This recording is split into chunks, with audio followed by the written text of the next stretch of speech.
สาธุเจ้าบริวาร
ขอนอบน้อมแด่พระผู้มีพระภาคเจ้า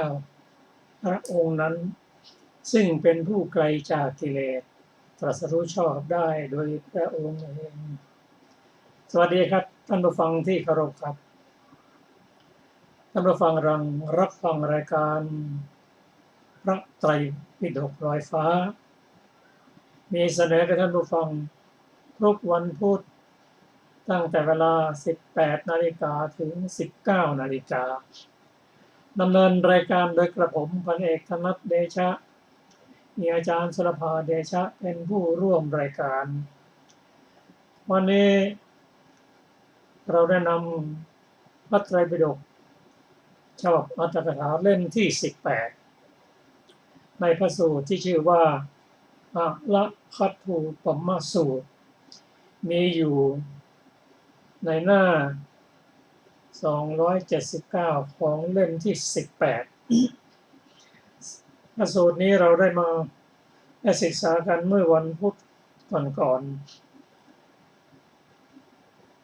ยังอรรถกถาที่เราจะต้องให้จบในวันนี้นะแล้วก็กระผมจะสรุปสั้นๆถึงพระสูตรนี้พระสูตรที่ชื่อว่าอะละคัตถูปมสูตรแปลว่า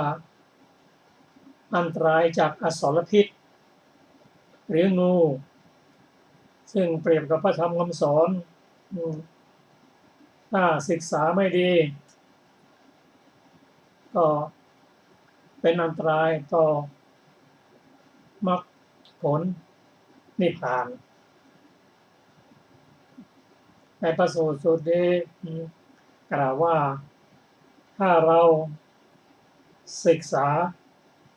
พระธรรมคำสอนหรือพระไตรปิฎกซึ่งแบ่งออกเป็น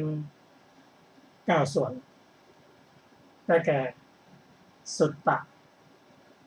เคยยะคาถาอุทานชาดกอิติวุตกะอภูตธรรมและเวทัลละก็ได้แก่ศีลสมาธิปัญญานั่นแหละที่ท่านแบ่งเป็นอย่างไปเช่นไวยากรณ์ได้แก่อภิธรรมเป็นต้นถ้าศึกษาไม่ดีปริยัติไม่ถูกตรงตามความประสงค์นั่นกล่าวว่าปริยัตินี่ก็มี3ระดับของบุตุชนศึกษาเพื่อที่ หวังลาภสักการะกล่าวว่าเช่นหวังจีวรเป็นต้นสองการศึกษาและการแสดงธรรมเพื่อให้เข้าถึงสมาธิและวิปัสสนาความเจริญก้าวหน้าในพระธรรมอันนี้เป็นปริยัติที่สองปริยัติที่สามนั้นเป็นของพระขีณาสพการแสดงเพื่ออนุรักษ์รักษาประเพณีแบบแผนไว้แต่ถ้าศึกษาไม่ดีแล้วไม่พิจารณาธรรมนี่มีความเป้าหมายที่ไม่ถูกตรงก็เหมือนกับถูกอสรพิษกัดเท่านั้นนะในลำบากเจ็บบางทีก็ปางตายหรือก็ตายจริงๆในพระพุทธศาสนาเป็นต้น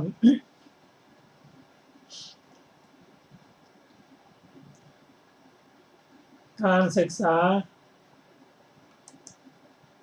ถ้าไม่ถูกต้องก็หวังที่จะไปข่มผู้อื่นหวังที่จะไปปรับการกล่าวร้ายของผู้อื่นซึ่งเป็นการกล่าวไม่ถูกต้องผลที่ควรจะได้รับคือมรรคผลนิพพานก็จะตกไปถ้าศึกษาให้ดีแล้วถูกตรงตามวัตถุประสงค์พิจารณาธรรมโดยสุขุมและสามารถที่จะนำไปแท่งได้การศึกษาอย่างนี้ประโยชน์ใดที่หวังก็จะได้รับประโยชน์นั้นเช่นมรรคผลนิพพานเป็นต้นนี่มาถึงพระสูตรนี้กล่าวถึงอริ ฏฐภิกษุผู้เข้ามาบวชในพระพุทธศาสนาแล้วมีทิฏฐิความเห็น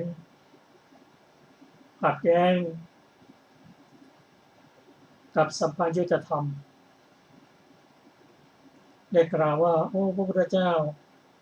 องค์ขวัญขวายนักหนาในการที่จะให้กามนั้นเป็นอันตรายซึ่งเรื่องกามนั้นยากเหมือนกับกั้นน้ำในมหาสมุทรนะยากพระองค์คิดยังไงถึงทำอย่างนั้นเขามีความคิดอย่างนี้สิ่งพระองค์ตรัสว่าเรื่องกามนั่นนะมีความยินดีน้อยมีโทษมากมีความคับแค้นมากกามนั้นมีโทษอย่างเองเขาไม่เชื่ออีกประการหนึ่งใน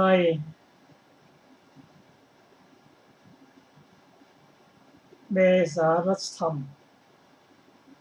ธรรมที่เกิดความกล้าหาญข้อที่สามซึ่งพระองค์ตรัสไว้ว่าธรรมใดที่พระองค์ตรัสไว้ว่ามีอันตรายและอันตรายนั้นย่อมส่องเสพผู้ประพฤติปฏิบัติให้รับอันตรายได้เราไม่เชื่อในพระนาท่านกล่าวว่าหมายถึงอริ ฏฐภิกษุกล่าวว่าเราเข้าใจธรรมะที่พระองค์ทรงแสดงโดยประการที่พระองค์ตรัสว่าธรรมใดที่พระองค์ตรัสเป็นอันตรายย่อมเป็นอันตรายแก่ผู้ส่องเสพแต่เขาบอกว่าเป็นอันตรายแก่ส่องเสพคือหนักไปทางด้านการเป็นทิฏฐิที่ภิกษุผู้กัลยาณมิตรได้กล่าวตักเตือนว่าอริ ฏฐภิกษุเธออย่าได้กล่าวตู่อย่างนี้เลย เพราะพระพุทธเจ้าไม่ได้ตรัสไปอย่างนั้นการกล่าวตูพระพุทธเจ้าเป็นสิ่งที่ไม่ดีภิกษุได้กล่าวไปเรียนที่จะเป็นปรับเปลี่ยนความคิดก็ไม่สามารถทำได้ยังกล่าวยืนยันอย่างนั้นทีนี้การกล่าวยืนยันอย่างนี้กล่าวอย่างนี้ว่าเราเข้าใจในพระธรรมที่พระองค์ทรงแสดงในประการที่พระองค์ตรัสว่าทำใดถ้าปฏิบัติแล้วย่อมเป็นอันตรายแก่ผู้ไม่เป็นอันตรายแก่ผู้ทรงเสพก็ไปกล่าวตูอย่างนี้การที่ภิกษุกล่าวอย่างนี้จะทำให้นักบวชใหม่หลงเชื่อได้แม้เทวดาท่านฟังคิดว่าโอ้คงจะเป็นอย่างนั้นนะเพราะเทวดาที่เป็นบุญชนก็มีการไม่ให้เสพกามนั้นเป็นการฝืนมนุษย์อีกอย่างนั้นท่านกล่าวอย่างนี้ทำให้ผู้อื่นฟังแล้วหลงเชื่อตามประการที่หนึ่งเป็นทิฏฐิทำให้ตัวเองต้องวนเวียนอยู่ในวัฏฏะนานแสนนานและทำให้ผู้อื่นต้องวนเวียนอยู่ในวัฏฏะนี้เป็นโทษอย่างยิ่งประการที่สองกล่าวตู่พระพุทธเจ้าพระพุทธองค์ไม่ได้ตรัสอย่างนั้นแกก็เปลี่ยนไปอย่างนี้ต้องตรัสว่าการที่อริ t ภิกษุกล่าวอย่างนี้เป็นการขุดตัวเองให้ลำบากให้ได้รับความทุกข์มากภิกษุกราบทูลพระพุทธเจ้าพระเจ้าทรงให้หาอริ t ภิกษุมาแล้วทรงตรัสถามอริ t ภิกษุที่เขากล่าวว่าเธอว่าธรรมที่พระผู้เจ้าทรงแสดงนั้นเราเข้าใจหมดโดยเฉพาะประการที่พระองค์ตรัสว่าทำอย่างนี้เวลาเสพแล้วย่อมเป็นอันตรายแก่ผู้ทรงเสพเธอพูดอย่างนี้จริงหรือกราบทูลว่าพูดอย่างนั้นพระองค์ตรัสว่าโมฆะบุรุษเธอไปฟังมาจากไหน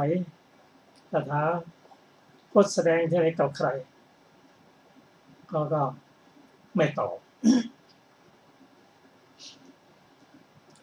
เมื่อไม่ตอบแล้วพระองค์ก็ได้ตรัสต่อหน้าภิกษุทั้งหลายที่มาประชุมกันว่าอริ t ภิกษุผู้มีความเห็นลามกชั่วอย่างนี้ก็จะอยู่ในพระธรรมวินัยจะมีความเจริญงอกงามในปัญญาหรือ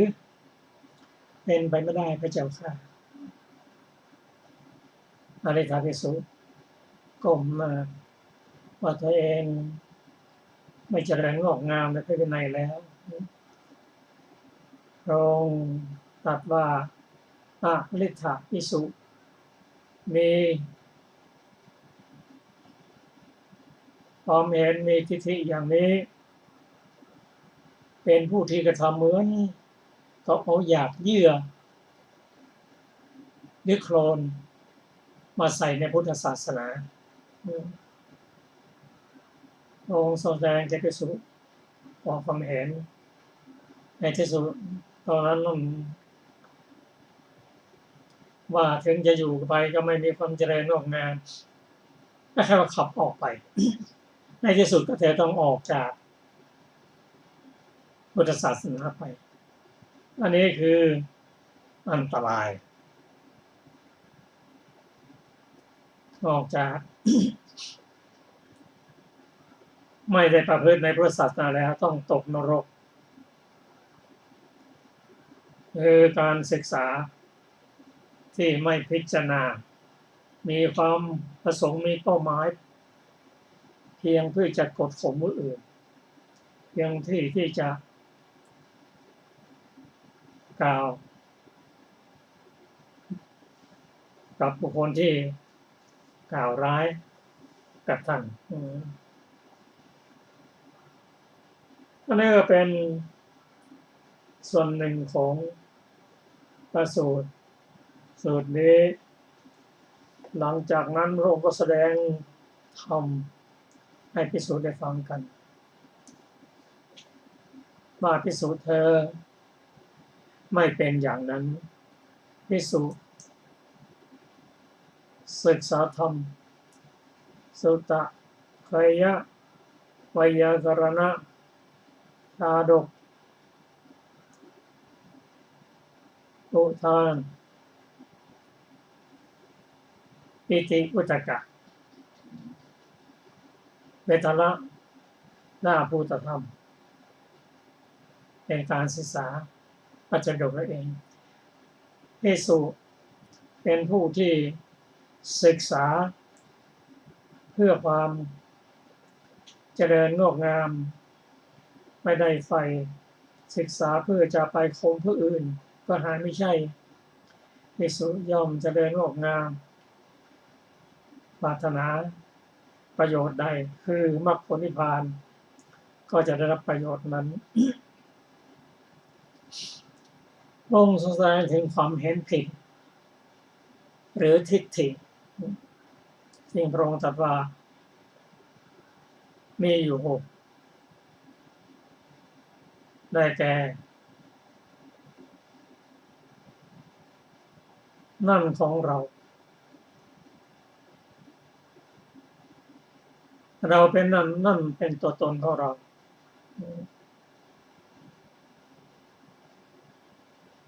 เนจังสุขอัตตาทิฏฐิอันนี้เป็นความเห็นผิดความเห็นผิดบางอย่างนั้นไม่ขัดต่อสวรรค์แต่ขัดต่อนิพพานเช่นสักกายทิฏฐิ20เห็นรูปด้วยความเป็นตนเห็นตนมีรูปเห็นรูปอยู่ในตนเห็นตนในรูปเห็นเวทนาสัญญาสังขารวิญญาณด้วยความเป็นตนเห็นตนมีเวทนาสัญญาสังขารวิญญาณต้องเห็นอยู่ในตนเห็นตนอยู่ในเวทนาสัญญาสังขารวิญญาณเป็นต้นเป็นสักยะทิฏฐิไปสวรรค์ได้เป็นปุถุชนแต่ไปนิพพานไม่ได้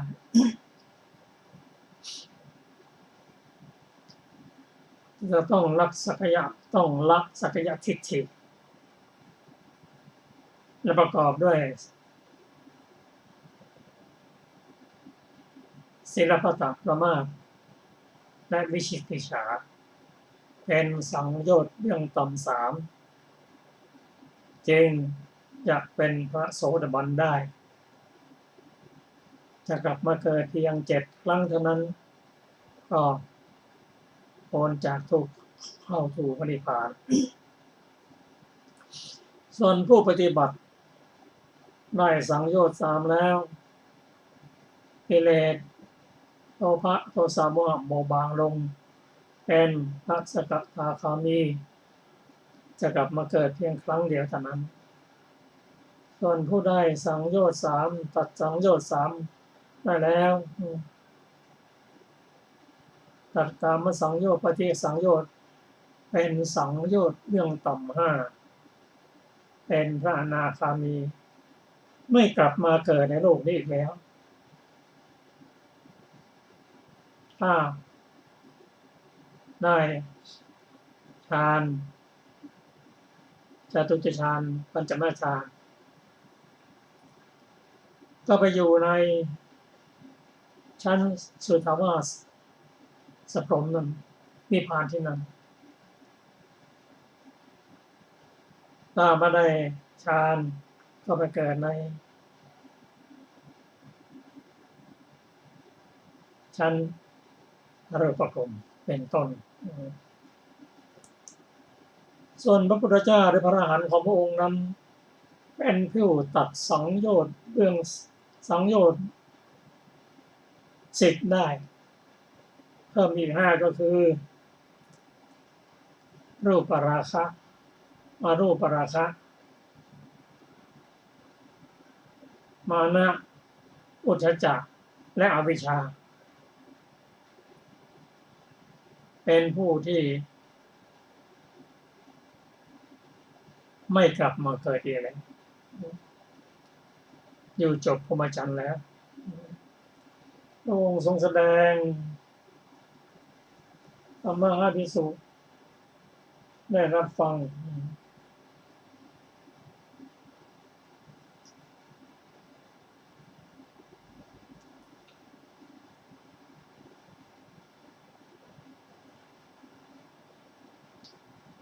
แล้วก็ได้ศึกษาข้อความและภาษาบาลีที่น่าสนใจ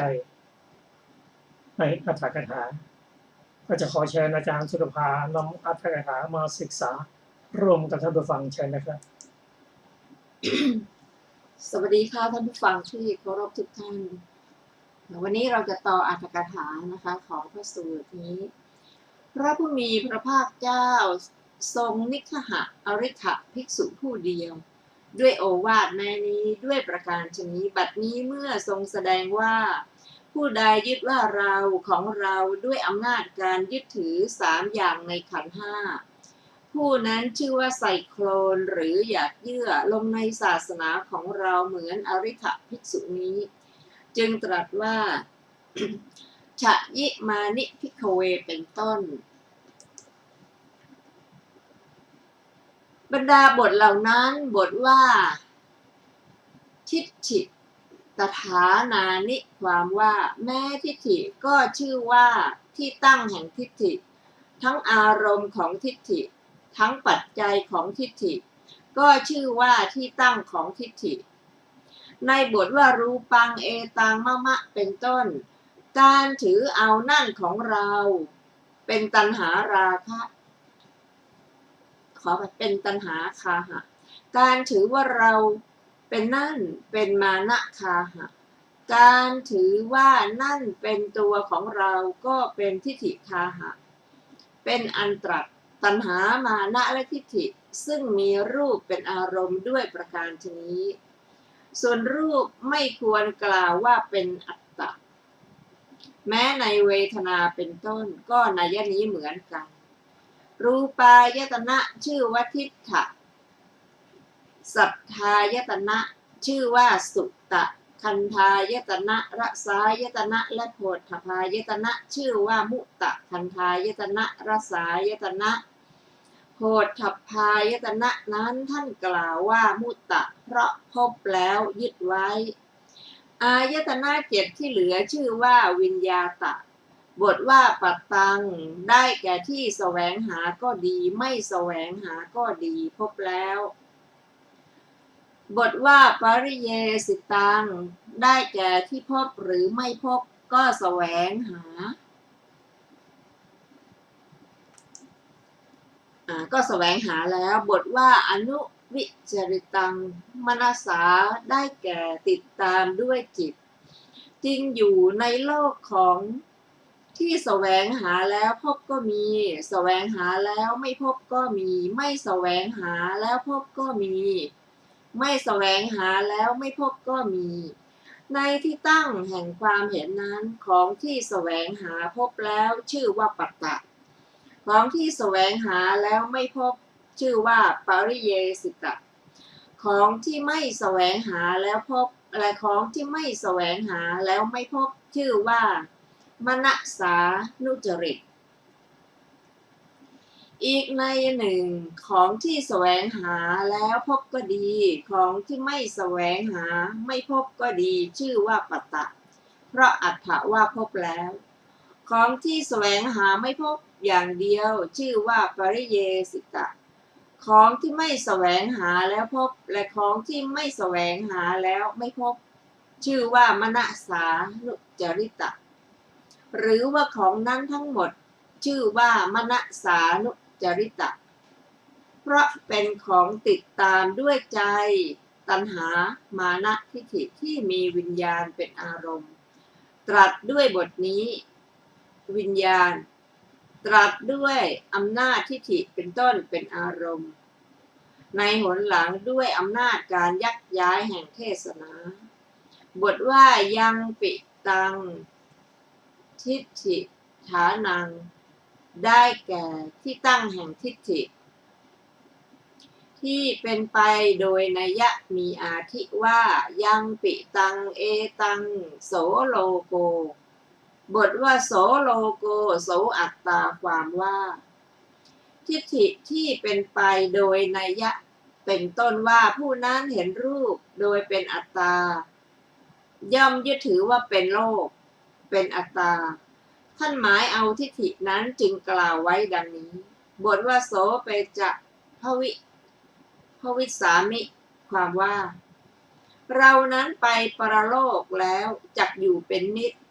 ยั่งยืนเที่ยงมีความไม่แปรปรวนเป็นธรรมดาจักตั้งอยู่เสมอด้วยความยั่งยืนดุจภูเขาสิเนรุมหาปัทภีและมหาสมุทรเป็นต้นฉะนั้นเหมือนกัน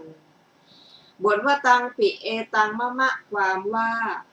ย่อมเห็นตามว่าทัศนะแม้นั่นว่านั่นของเราเป็นนั่นอัตตาของเราตัณหามานะทิฏฐิที่มีทิฏฐิเป็นอารมณ์ตรัสด้วยบทนี้เวลาถือทิฏฐิครั้งแรกมีได้ด้วยทิฏฐิครั้งหลังอย่างนี้เหมือนเวลากับเห็นแจ้งด้วยวิปัสสนาในสุกปักฝ่ายขาวทรงคัดค้านการยึดถือด้วยตัณหามานะและทิฏฐิในรูปว่านั่นไม่ใช่รูปของเราเป็นต้นแม้ในเวทนาเป็นต้นก็นัยยะนี้เหมือนกันก็บทนี้ว่าสมนุปัสสติความว่าสมนุปัสสนามีสี่คือตัณหาสมนุปัสสนามานะสมนุปัสสนาทิฏฐิสมนุปัสสนาญาณสมนุปัสสนาเนื้อความแห่งสมนุปัสสนาเหล่านั้นพึงทราบด้วยอำนาจสมนุปัสสนา 3. อยู่ในกันหปักญาณสมณะขอไปญาณสมนุปัสสนาอยู่ในสุกะปักบทว่าอสตินะปริตัสสติความว่า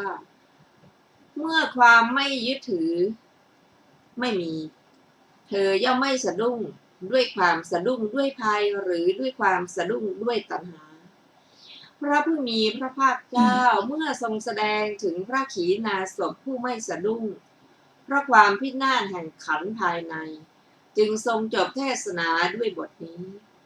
บทว่าเอวังวุตเตอัญญตโรภิกขุความว่าเมื่อพระผู้มีพระภาคเจ้าตรัสอย่างนี้แล้วภิกษุผู้ฉลาดในอนุสนธิรูปหนึ่งคิดว่าพระผู้มีพระภาคเจ้าตรัสอย่างนี้แล้วภิกษุผู้ฉลาดในอนุสนธิรูปหนึ่งคิดว่าพระผู้มีพระภาคเจ้าครั้นทรงแสดงถึงพระขีณาสพผู้ไม่สะดุ้งเพราะความพินาศแห่งขันธ์ภายใน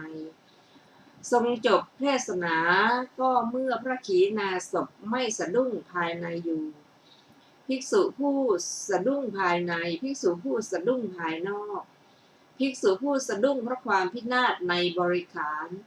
และแม้ผู้ไม่สะดุ้งพึงมีเราจะถามปัญหานี้ด้วยเหตุ4ประการดังกล่าวมาแล้วจึงทำจีวรเฉวียงบ่าประคองอัญชลีกราบทูลพระผู้มีพระภาคเจ้าดังนี้บทว่าพหิตาอสติได้แก่ในภายนอกคือเพราะความพินาศแห่งบริขารบทว่าอโหวตะเมความว่า สิ่งของยานพาหนะเงินทองของเราได้มีแล้วหนอบทว่าตังว่าตะเมนัตถิความว่าบัดนี้สิ่งของนั้นหนอของเราไม่มี คือถูกพระราชาริบเอาเสียบ้างพวกโจรลักไปบ้างไฟไหม้บ้างถูกน้ำพัดพาไปเสียบ้างคร่ำคร่าเพราะใช้สอยบ้างบทว่าสยาวัตเมความว่ายานพาหนะเงินทองข้าวสาลีข้าวเปลือกข้าวเหนียวข้าวละมานของเรามีหนอบทว่าตังวะตาหังนะละพามิความว่าเศร้าโศกเมื่อเราเมื่อไม่ได้ของนั้นบัดนี้เราก็ไม่ได้เพราะไม่ทำงานที่สมควรแก่ทรัพย์นั้นนั่นเองนี้ชื่อว่าความเศร้าโศกของผู้ครองเรือนหรือคฤหัสถ์ความเศร้าโศกของผู้ไม่ครองเรือนหรือบรรพชิตพึงทราบด้วยอำนาจบาทจีวรเป็นต้นพึงทราบในอปริตัสนาวาลดังต่อไปนี้ว่าบทว่าณเอวังโหติความว่าความสะดุ้งพึงมีอย่างนี้เพราะกิเลสเหล่าใดย่อมไม่มีอย่างนี้เพราะกิเลสเหล่านั้นได้ละแล้วบทว่าทิฏฐิฐานาทิฏฐานะปริยุทธานาภินิเวสานุสยานังความว่าซึ่งทิฏฐิที่ตั้งทิฏฐิที่ตั้งมั่นแห่งทิฏฐิที่กลุ่มรุมแห่งทิฏฐิและที่นอนเนื่องแห่งความถือมั่นบทว่าสัพพสังขาระสมถายะได้แก่เพื่อประโยชน์แก่ความดับจริงอยู่ความหวั่นความไหวความผันแปรแห่งสังขารทั้งปวงมาถึงพระนิพพานย่อมสงบระงับไปเพราะฉะนั้นพระนิพพานนั้นท่านจึงเรียกว่าเป็นที่ระงับสังขารทั้งปวงอันหนึ่งอุปธิเหล่านี้คืออุปธิคือขันธ์อุปธิคือกิเลสอุปธิคืออภิสังขารอุปธิคือกามคุณห้ามาถึงพระนิพพานนั้นนั่นแหละก็สลัดคืนไปตัณหาก็สิ้นก็คลายก็ดับเพราะฉะนั้นพระนิพพานนั้นท่านจึงเรียกว่าสัพพูปฏิปฏินิสสักขะคือเป็นที่สลัดคืนอุปธิทั้งปวงตัณหักขยะเป็นที่สิ้นตัณหาวิราคะคาราคะนิโรธนิโรธดับสัพว่านิพพานายะนี้เป็นนิเทศสรุปแห่งพระนิพพานนั้นดังนั้นท่านแสดงความนี้ว่าเมื่อทรงแสดงธรรมเพื่อประโยชน์แก่การกระทำให้แจ้งพระนิพพานด้วยบทเหล่านั้นทั้งหมดทีเดียวบทว่าตัสเสวังโหติความว่าภิกษุผู้มีทิฏฐินั้นย่อมมีความคิดอย่างนี้ว่าเราจักขาดศูนย์เราจักพินาศเราจักไม่มีจริงอยู่ภิกษุผู้มีทิฏฐิฟังธรรมที่ยกขึ้นสู่ไตรลักษณ์แล้วแสดงให้เกี่ยวกับสุญญตาอยู่เกิดความสะดุ้งสมจริงดังคำที่พระผู้มีพระภาคเจ้าตรัสไว้ว่า ภิกษุทั้งหลายปุถุชนผู้ไม่สดับย่อมมีความสะดุ้งอย่างนี้ว่ามีเราและไม่มีเราด้วยถ้อยคำมีประมาณเท่านี้ตรัสสุญญตามีสี่เงื่อนด้วยสามารถแห่งภิกษุเหล่านี้คือ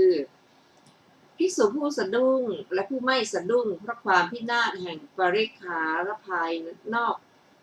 ผู้หนึ่งและภิกษุผู้สะดุ้งและไม่สะดุ้งเพราะความพินาศแห่งขันธ์ภายในผู้หนึ่งบัดนี้เพื่อจะทรงแสดงสุญญตาสามเงื่อนคือจัดปริกขันธ์ภายนอกให้ชื่อว่าทิฏฐิปริฆหะจัดสักกายทิฏฐิที่มีวัตถุ20ให้ชื่อว่าอัตวาทุปทานจัดทิฏฐิ62ซึ่งมีสักกายทิฏฐิเป็นหัวหน้าให้ชื่อว่าทิฏฐินิสยะจึงตรัสว่าภิกขเวปริฆหังเป็นต้นบรรดาบทเหล่านั้นบทว่าปริฆหังได้แก่ปริกขันธ์ภายนอกบทว่าปริคันหายะ ความว่ามนุษย์วินยูชนพึงกำหนดยึดถือด้วยบทว่าอาหังปิโขตังภิกขเวทรงแสดงว่าดูก่อนภิกษุแม้พวกเธอก็ไม่เห็นแม้เราก็ไม่เห็นดังนั้นความกำหนดเห็นปานนั้นก็ไม่มีพึงทราบความในบททั้งปวงด้วยประการชนี้พระผู้มีพระภาคเจ้าครั้นทรงแสดงสุญญตาสามเงื่อนอย่างนี้แล้วบัดนี้เมื่อจะทรงแสดงสองเงื่อนคือ อัตตาในขันธ์ภายในและที่เนื่องด้วยตนในปริขารภายนอกจึงตรัสคำอาทิว่าอัตตนิวาภิกขเวสติเป็นต้นในคำนั้นมีความสังเขปดังนี้ว่าเมื่อตนมีอยู่บริขารของเรานี้ก็เนื่องในตนหรือว่าเมื่อบริขารที่เนื่องกับตนมีอยู่อัตตาของเรานี้ก็เป็นเจ้าของบริขารนี้เราก็เหมือนกันพึงประกอบคำว่าเมื่อวัตถุมีอยู่ของเราก็มีเราก็มีดังนี้บทว่าสัจโตแปลว่าโดยความเป็นจริงบทว่าเถตโตแปลว่าโดยเป็นแท้คือหรือมั่นคงบัดนี้เมื่อไม่ทรงถือเบญจขันธ์ด้วยปริวัติสามอย่างนี้คืออนิจจังทุกขังอนัตตาเมื่อจะทรงแสดงว่าภิกษุนี้ก็เหมือนอริ ฐภิกษุใส่เปลือกตมอยากย่ายลงในศาสนาของเราจึงตรัสว่าตังกิงมัญญถะภิกขเวรูปังนิจจังวาเป็นต้นบทว่านิอนิจจังพันเตความว่าพระเจ้าข้าเพราะเหตุที่รูปมีแล้วไม่มีฉะนั้นรูปจึงไม่เที่ยงที่ชื่อว่าไม่เที่ยงเพราะเหตุสี่ประการคือเพราะเกิดแล้วก็เสื่อมไปหรือเพราะอัตถะว่าแปรปรวนเป็นไปชั่วคราวและปฏิเสธความเที่ยงบทว่าทุกขังพันเตความว่าพระเจ้าข้ารูปชื่อว่าทุกโดยอาการคือเบียดเบียนชื่อว่าเป็นทุกข์ด้วยเหตุสี่อย่างคือพระอัตถะว่าทำให้เร่าร้อนทนได้ยากเป็นที่ตั้งแห่งทุกข์และปฏิเสธความสุขบทว่าวิปริณามธรรมังความว่ามีอันก้าวลงและเข้าถึงภพเป็นสภาวะคือมีอันละความเป็นปกติเป็นสภาวะบทว่ากันลังนุตังสมานุปัสสิตุงเอตังมะมะเอโสหะมัสสมิเอโสเมอัตตาความว่า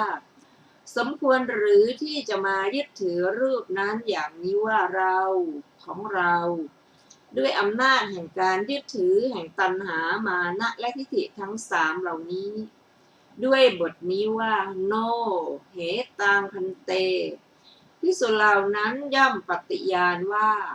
รูปเป็นอนัตตาพระเจ้าข้าด้วยอาการไม่เป็นไปในอำนาจรูปชื่อว่าอนัตตาด้วยเหตุสี่คือด้วยอัตถะว่าเป็นของศูนย์ไม่มีเจ้าของไม่เป็นใหญ่และปฏิเสธอัตตาจริงอยู่พระผู้มีพระภาคเจ้าทรงแสดงความเป็นอนัตตาด้วยอำนาจเป็นของไม่เที่ยงไว้ในที่ไหนด้วยอำนาจความเป็นทุกข์ไว้ในที่ไหนด้วยอำนาจความเป็นของไม่เที่ยงและความเป็นทุกข์ไว้ในที่ไหนจริงอยู่ทรงแสดงความเป็นอนัตตาด้วยอำนาจความไม่เที่ยงไว้ในจักขสูตรนี้ว่าผู้ใดพึงกล่าวว่าจักษุเป็นอัตตาจักษุของผู้นั้นย่อมไม่เกิดทั้งความเกิดทั้งความเสื่อมของจักษุย่อมปรากฏแต่ทั้งความเกิดทั้งความเสื่อมของจักษุใดย่อมปรากฏจักษุนั้นย่อมมาอย่างนี้ว่าอัตตาของเราเกิดและเสื่อมเพราะฉะนั้นจักษุนั้นจึงไม่เกิดผู้ใดพึงกล่าวว่าจักษุเป็นอนัตตาดังนั้นจักษุจึงเป็นอนัตตาดังนี้ทรงแสดงความเป็นอนัตตาด้วยอำนาจความเป็นทุกข์ไว้ ในอนัตตลักษณสูตรนี้ว่า ดูก่อนภิกษุทั้งหลาย ก็รูปนี้เป็นอัตตา รูปนี้ก็ไม่พึงเป็นไปเพื่ออาพาธจะพึงได้ในรูปว่ารูปของเราจงเป็นอย่างนี้ รูปของเราอย่าเป็นอย่างนั้นเลย ดูก่อนภิกษุทั้งหลาย ก็เพราะรูปเป็นอนัตตา ฉะนั้นรูปจึงเป็นไปเพื่ออาพาธทั้งไม่ได้ในรูปว่าเขารูปของเราจงเป็นอย่างนี้ รูปของเราอย่าเป็นอย่างนี้เลย ดังนี้ ทรงแสดงความเป็นอนัตตาด้วยอำนาจความไม่เที่ยง และเป็นทุกข์ทั้งสองไว้ในอรหัตสูตรนี้ว่า ดูก่อนภิกษุทั้งหลาย รูปไม่เที่ยง รูปใดไม่เที่ยง รูปนั้นก็เป็นทุกข์ รูปใดเป็นทุกข์ รูปนั้นก็เป็นอนัตตา รูปใดเป็นอนัตตา รูปนั้นก็ไม่ใช่ของเรา เราก็ไม่เป็นรูปนั้น รูปนั้นก็ไม่ใช่อัตตาของเรา พึงเห็นรูปนั้นด้วยปัญญาอันชอบตามเป็นจริง ดังกล่าวมานี้เพราะเหตุไรเพราะอนิจจังและทุกขังปรากฏแล้ว อนัตตายังไม่ปรากฏจริงอยู่เมื่อภาชนะใส่ของบริโภคเป็นต้นแตกไป คนทั้งหลายก็กล่าวว่าเอาโง่อนิจจังโอไม่เที่ยงหนอไม่มีคนกล่าวว่าอนัตตา หรือเมื่อต่ำฝีทั้งหลายเกิดขึ้นที่ร่างกาย หรือคนถูกหนามแทงก็กล่าวว่าอาโหทุกขังโอทุกหนอแต่ไม่มีคนกล่าวว่าอาโหอนัตตาโอไม่ใช่อัตตาหนอเพราะเหตุไรเพราะชื่อว่าอนัตตลักษณะนี้ไม่ชัดไม่เห็นยากรู้กันยากด้วยเหตุนั้นพระผู้มีพระภาคเจ้าจึงทรงแสดงความเป็นอนัตตานั้นด้วยอำนาจไม่เที่ยงบ้างทุกบ้างทั้งไม่เที่ยงทั้งทุกทั้งสองบ้างรูปนี้นั้นทรงแสดงด้วยอำนาจไม่เที่ยงเป็นทุกข์เท่านั้นในปริวัติสามแม้นี้แม้ในเวทนาเป็นต้นก็ในยะนี้เหมือนกัน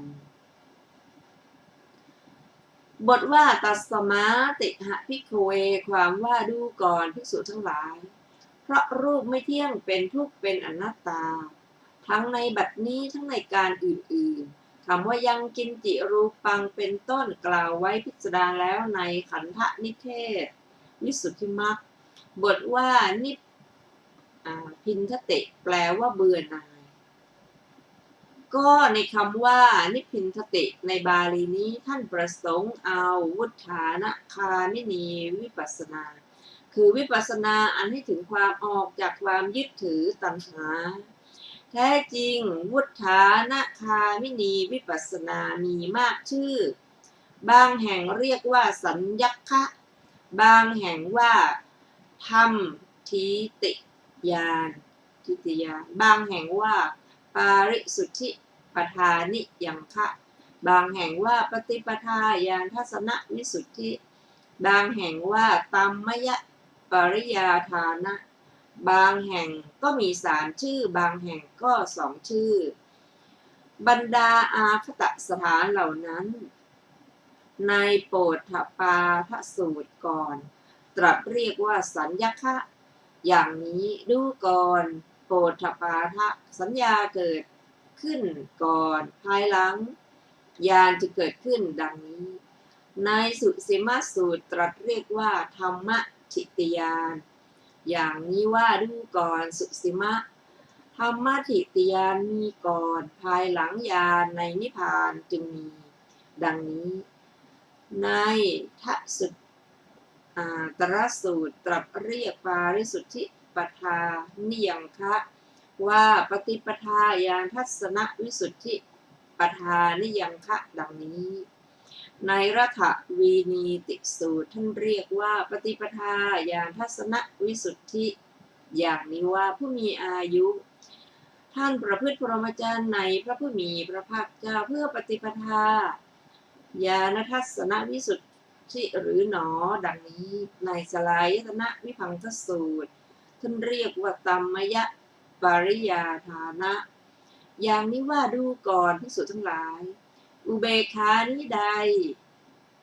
ค พึงพาความไม่มีตัณหาอาศัยความไม่มีตัณหามีอารมณ์อันเดียว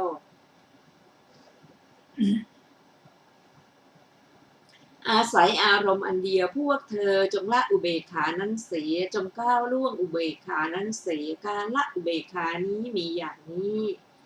การก้าวล่วงอุเบกขานี้มีอย่างนี้ดังนี้ในปฏิสัมภิทามรรคท่านระบุไว้3ชื่ออย่างนี้ว่าธรรมเหล่านี้คือมุนจิตุกรรมยาปฏิสังขานุปัสสนาและสังขารุเปกขามีอรรถะอย่างเดียวกันต่างแต่พยัญชนะเท่านั้นในคัมภีร์ปัฏฐานท่านระบุไว้2ชื่ออย่างนี้คืออนุโลมญาณเป็นปัจจัยแห่งโคตรภูญาณโดยเป็นอนันตรปัจจัยอนุโลมญาณเป็นปัจจัยแห่งโวทานะมรรคจิตผลจิตโดยเป็นอนันตรปัจจัยส่วนในอลัคคัตถูปรสูตรนี้ปมสูตรนี้วุฒานาคามินิวิปัสสนามาโดยชื่อว่านิพิทาในบทว่านิพินทติมักชื่อว่าวิราคะในบทนี้ว่านิพินทันโตวิรัชติในบทว่าวิราคะวิมุตจตินี้ท่านกล่าวผลว่าย่อมหลุดพ้นเพราะวิราคะคือมรรคในที่นี้ท่านกล่าวปัจจเวกขณญาณไว้ว่าเมื่อหลุดพ้นก็มีญาณรู้ว่าเราหลุดพ้นแล้วพระผู้มีพระภาคเจ้าท่านทรงแสดงมหาขีณาสพผู้มีจิตหลุดพ้นอย่างนี้แล้วบัดนี้เมื่อจะทรงระบุชื่อของพระมหาขีณาสพนั้นด้วยเหตุ5ประการตามเป็นจริงจึงตรัสว่าอายังวุจติภิกขเวเป็นต้นบทว่าอวิชชาได้แก่อวิชชามีวัตตะเป็นมูลจริงอยู่อวิชชานี้ท่านเรียกว่าปริฆะเพราะอัตถะว่ายกขึ้นได้ยากด้วยเหตุนั้นภิกษุนี้ท่านจึงเรียกว่าอุกขิตะปริฆะเพราะอวิชชานั้นถูกยกขึ้นบทว่าตาลาวัตถุกตาได้แก่กระทำให้เป็นเหมือนหนึ่งตาลยอดด้วนอธิบายว่าหรือถอนตาลพร้อมทั้งรากทำให้เหมือนที่ตั้งแห่งตาลคือนำไปให้ถึงความไม่มีบัญญัติอีกเหมือนต้นตาลนั้นไม่ปรากฏพื้นที่ตั้งบทว่าโปโน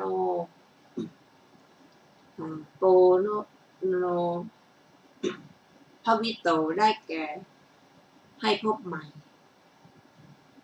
บทว่าชาติสังสาโรได้แก่อภิสังขารคือกรรม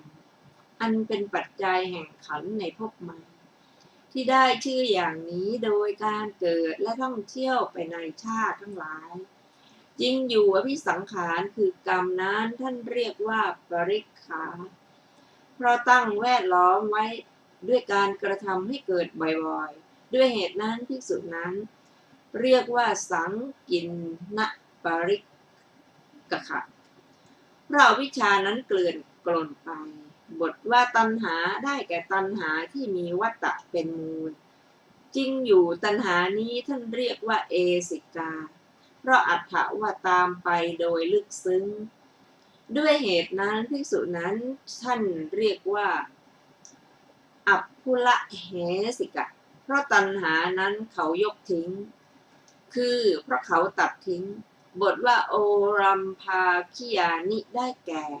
ให้เกิดต่ำลงคือเป็นปัจจัยให้เกิดในกามภพจริงอยู่สังโยชน์เหล่านี้ท่านเรียกว่าอัคคละเพราะตั้งใจปิดจิตเหมือนบานประตูปิดประตูเมืองด้วยเหตุนั้นภิกษุนั้นท่านเรียกว่านิรักขละเพราะสังโยชน์เหล่านั้นอันเธอกระทำให้ไม่มีคือทำลายไปบทว่าอริโยได้แก่ผู้ไม่มีกิเลสคือหมดจดบทว่าปันนัคโชได้แก่มีธงคือมานะอันตกไปแล้วบทว่าปันนะพาโรวิเคราะห์ว่าชื่อว่าปันนภาระ เพราะภิกษุนั้นมีภาระคือขันธ์กิเลสอภิสังขารและกามคุณ5ตกแล้วคือยกลงแล้วอีกนัยยะหนึ่งในที่นี้ท่านประสงค์ว่าปันนภาระเพราะปลงภาระคือมานะเท่านั้นบทว่าวิสังยุตโตได้แก่พรากเสียแล้วจากโยคะสีและกิเลสทั้งหมดแต่ในที่นี้ท่านประสงค์ว่าวิสังยุตตะเพราะพรากจากสังโยชน์คือมานะอย่างเดียวบทว่าอาสมิมาโนได้แก่มีมานะว่าเรามีในรูปมีมานะว่าเรามีในเวทนาสัญญาสังขารวิญญาณพระผู้มีพระภาคเจ้าทรงแสดงการของพระขีณาสพผู้ทำกิเลสให้สิ้นไปด้วยมรรคผู้อยู่บนที่นอนคือนิโรธอันประเสริฐผู้เข้าพระสมาบัติที่มีนิพพานเป็นอารมณ์อยู่เปรียบเหมือนนคร2 นครนครโจร1นครเกษม1เมื่อเป็นดังนั้นนักรบใหญ่ผู้หนึ่งพึงคิดอย่างนี้ว่านครโจรนี้ตั้งอยู่ตราบใดนครเกษมก็ไม่ปลอดภัยอยู่ตราบนั้นเราจักท่านนคร โจร นครโจรไม่ให้เป็นนครแล้วจึงสวมเกราะถือพระขันเข้าไปยังนครโจรเอาพระขันตัดเสาระเนียดที่ยกขึ้นใกล้ประตูนครทำลายบานประตูพร้อมกับกรอบประตูแล้วยกสลักขึ้นทำลายกำแพงหรือค่ายคูล้มธงที่ยกขึ้นเพื่อความงามของนครเอาไฟเผานครแล้วเข้านครเกษมขึ้นปราสาทแวดล้อมด้วยหมู่ญาติบริโภคโภชนะมีรสอร่อยฉันใดข้อนี้ก็ฉันนั้นสกกายะเหมือนนครโจรนิพพานเหมือนนครเกษมพระโยคาวจรเหมือนนักรบใหญ่พระโยคาวจรนั้นมีความคิดอย่างนี้ว่าความหมุนเวียนแห่งสกกายะยังเป็นไปอยู่ตราบใดความหลุดพ้นจากกรรมกร32โรค98มหาภัย25ก็มีไม่ได้ตราบนั้นพระโยคาวจรเปรียบเหมือนนักรบใหญ่นั้นสวมเกราะคือเกราะศีลจับพระขันคือปัญญาเอาพระอรหัตมรรคตัดเสาระเนียดคือตัณหาดูดเอาพระขันตัดเสาระเนียดพระโยคาวจรนั้นยกสลักคือสังโยชน์เบื้องต่ำ5ดุจนักรบยกบานประตูนครพร้อมทั้งกรอบประตูพระโยคาวจรนั้นยกสลักคืออวิชชาดุจนักรบยกสลักพระโยคาวจรทำลายอภิสังขารคือกรรมหรือค่ายคูคือชาติสงสารดุจนักรบทำลายกำแพงหรือค่ายคูพระโยคาวจรล้มธงคือมานะเผานครคือสักกายะดุจนักรบล้มธงที่ยกขึ้นเพื่อทำนครให้สวยงามพระโยคาวจรเข้านครคือกิเลสนิพพานเสวยสุขเกิดแต่พระสมาบัติอันมีอมตะนิโรธเป็นอารมณ์ยังการให้ล่วงไปเหมือนนักรบบริโภคโภชนะมีรสดีในปราสาทชั้นบนในนครเกษมบัดนี้พระผู้มีพระภาคเจ้าเมื่อทรงแสดงความที่พระขีณาสพผู้มีจิตหลุดพ้นอย่างนี้เป็นผู้มีวิญญาณอันผู้อื่นพบไม่ได้จึงตรัสว่าเอวังวิมุตตจิตตังโคเป็นต้นบรรดาบทเหล่านั้นบทว่าอันเวสันตาได้แก่เสาะแสวงหาบทว่าอีทางนิสิตังได้แก่อาศัยชื่อสิ่งนี้แม้สัตว์ท่านก็ประสงค์เอาว่าตถาคตในคำว่าตถาคตัสสะนี้แม้พระขีณาสพก็เป็นบุคคลสูงสุดบทว่าอนะนุวัชโชแปลว่าผู้ไม่มีหรือผู้ที่ใครไม่พบจริงอยู่เมื่อถือว่าสัตว์เป็นตถาคตก็ควรจะมีความว่าไม่มีเมื่อถือว่าขีณาสพก็ควรจะมีความว่าใครไม่พบในนัยยะทั้งสองนั้นนัยยะแรกมีอธิบาย ดังนี้ว่าดูก่อนภิกษุทั้งหลายเราไม่บัญญัติพระขีณาสพที่ยังดำรงชีวิตอยู่ในปัจจุบันเท่านั้นว่าตถาคตสัตว์บุคคลแต่เราบัญญัติพระขีณาสพผู้ปรินิพพานแล้วไม่มีปฏิสนธิว่าสัตว์หรือบุคคลได้อย่างไรอธิบายว่าตถาคตไม่มีอยู่จริงอยู่ว่าโดยปรมัตถ์ชื่อว่าสัตว์ใดๆไม่มีเมื่อสัตว์นั้นไม่มีอยู่เทวดาทั้งหลายแม้เสาะแสวงว่าวิญญาณอาศัยอะไรดังนี้จะประสบได้อย่างไรคือจะพบได้อย่างไรในนัยยะที่สองอธิบายดังนี้ว่าดูก่อนภิกษุทั้งหลายเรากล่าวว่าพระขีณาสพผู้ยังดำรงชีวิตอยู่ในปัจจุบันนี้เท่านั้นอันเทวดาทั้งหลายมีพระอินทร์เป็นต้นพบไม่ได้โดยวิญญาณจริงอยู่เทวดาทั้งหลายพร้อมทั้งพระอินทร์พร้อมทั้งพระพรหมพร้อมทั้งประชาบดีแม้เสาะแสวงหาก็ไม่อาจจะรู้วิปัสสนาจิตมรรคจิตหรือผลจิตของพระขีณาสพว่าอาศัยอารมณ์ชื่อนี้เป็นไปเทวดาเท่านั้นจักรู้อะไรของพระขีณาสพผู้ปรินิพพานแล้วไม่มีปฏิสนธิบทว่าอสัตตาแปลว่า